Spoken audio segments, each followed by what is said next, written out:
Chapter 3. Ah, the Crimson Arm of Time. Mr. Blue's abnormally wide indigo eyes stared at his future self's watch.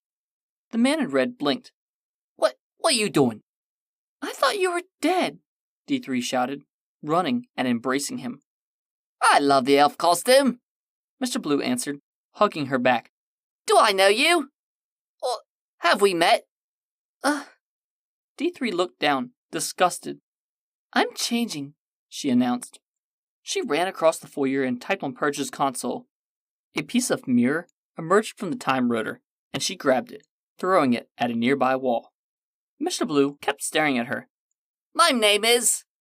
D3 ignored the Time Lord in the cobalt suit, instead opening up the door to her room, which had grown from the shard of reflective glass. She disappeared. Blimey, she is a roller coaster ride. Who is she? Mr. Blue asked.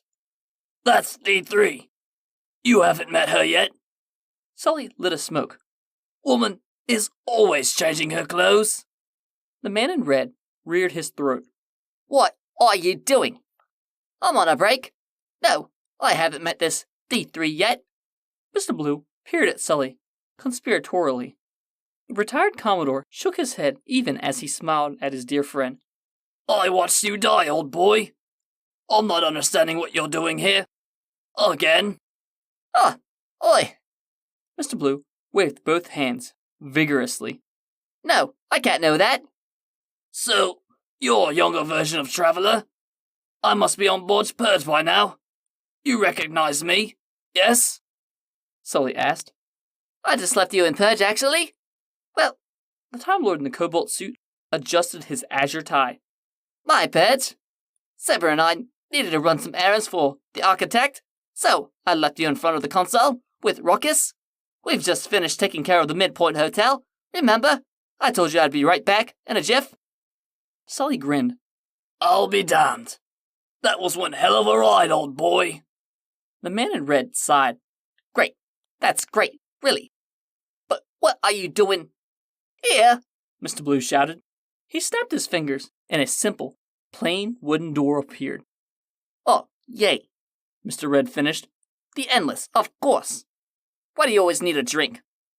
Sully moved between them both, opening the door. My fault. Bad influence, he said as he stepped through. I love it here. The retired Commodore finished, plopping down on the bar in front of the cute goth version of death.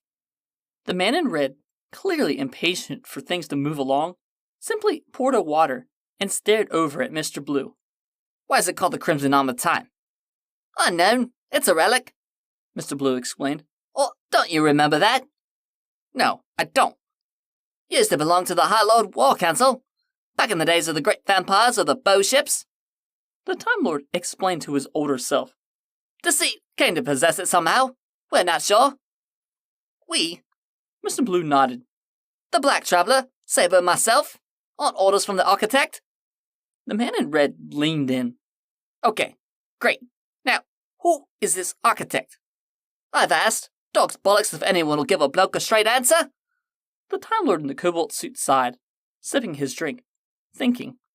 What I want to know is, why go through all the trouble of making sure you have a functioning temporal device unit? He held up his own time watch. Like, what the hell's to happen to mine? I'm not gonna bloody well lose this damn thing. Coughs exploded through the time bar as Sully choked on his drink, as well as hacking through smoke from his cigarette. Nice poker face, you horse's ass, the man in red said. Mr. Blue ended his story. Anyway, I was told to stow the Crimson Arm in that bank for safekeeping. Oi, the bloody Christmas outfits. Sully crossed his arms. The Time Lord in the cobalt suit suppressed a smirk. Saber told me I couldn't get you to rob a bank dressed like Santa Claus. The man in red rubbed his eyes. Saber owes me 50. Sully looked incredulous. You tossed out wanker. Mr. Blue shook his head. Alas. He gripped Mr. Red's watch, typed into it, encoding.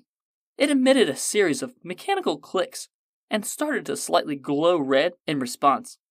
Your residual regeneration energy is almost depleted, he finished. Yeah, tell me about it. Wish that shit lasted forever. I know, Mr. Blue grinned. 7 L's? That feeling is amazing. Too bad it's accompanied by the whole, what are fingers, what are ears for? Where am I? What's going on? The man in red smiled wanly. By the way, who the hell am I? Doesn't seem worth it, lads, Sully remarked. Mr. Blue tilted his head.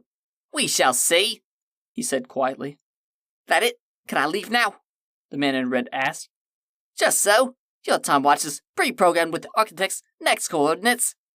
The Time Lord in the crimson zoot suit nodded.